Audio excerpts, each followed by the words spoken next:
What's going on YouTube? It's your boy Humble Warrior checking in with you.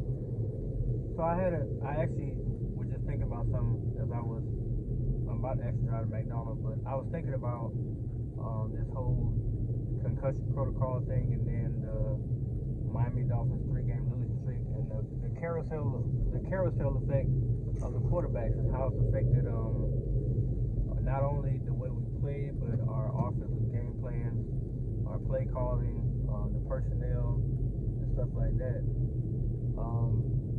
It has been a shit show, if I may say myself. It's been that, but people make it seem like Tua's gonna get re-injured this Sunday or something like that. They do realize that he does learn from his mistakes, meaning that he's not going to actually hold the ball the way he did against Cincinnati and take an unwarranted hit. Now, sacks and hits do happen, especially, ones that, like, let's say he get a sack, right, but they sack him the traditional way. That will happen. Now, with Cincinnati, that game, I feel like that was unwarranted because the dude didn't have to slam him. But that's neither here nor there. I think this Sunday, Tua going to be fine. I'm not going to give any prediction in terms of yards and touchdowns, stuff like that, even though for me, I'll be happy with a 300-yard game, 3 touchdowns, and they pull him or whatever. He sit down most of the fourth quarter. But seeing how things been going here lately, Mike McDaniel really has to come with some true adjustments because his line right now is riddled.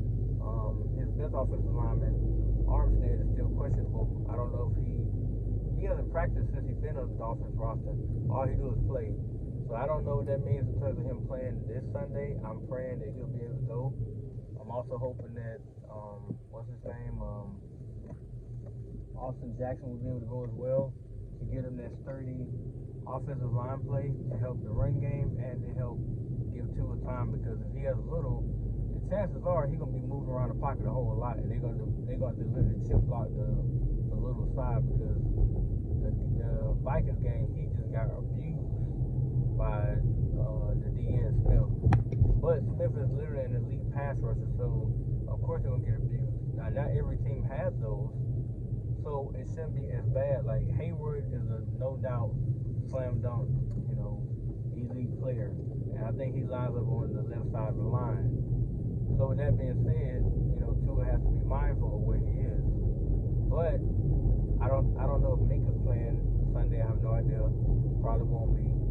They're missing their top 3 safeties, top 3 cornerbacks, and some of their defense is riddled pretty bad. So it shouldn't be as hard to move the ball as people think it might be, because we still have the 2 top dangerous wide receivers in the NFL, and that's not even an argument to be had. So with that being said, I still see the Dolphins winning. I'm just saying that I don't see it being a quarterback carousel like it's been. Now, the concussion protocol kind of messed things up, because now they look at how you get hit, how you respond to when you're getting up, and any inkling that you're in a concussed state or whatever, they yank you out of the game and stick you back in concussion protocol. Now, for those who haven't had a concussion, because I never had one, so I don't know what that's like, but for those who have had one, they say that the effect that it has on you is like a daze. It's like you do suffer from either headaches or temporary blindness or whatever the case may be. But in Tua's case, people argue this countless times on outlets and social media platforms and stuff like that. The kid is fine. He's back to being 100%. They kept him out for nearly 3 weeks. So he has 20-something days to fully recover from his concussion that he had against Cincinnati. He didn't play against the Jets. He didn't play against the Vikings. So he's had ample amount of time to recover and to be on a clean bill of health, which had he not been, once again, the doctors wouldn't clear him off protocol, because you don't clear somebody just because, they say they're feeling better. You actually take the necessary steps to make sure that the test results and everything else detect that they're good to go. Now, if they found something that they felt was abnormal or not according to what it should be, he'll still be on concussion protocol right now, and he wouldn't even be activated to play on Sunday, he wouldn't be penciled in as a starter because that's bad practice from the Dolphins standpoint. Now, in terms of what they do moving forward, I'm not sure, but I feel like they're going to do what they need to do to make sure that Tua is productive, that he stays upright, and that he continues the rest of the season out because it's a promising season for this team.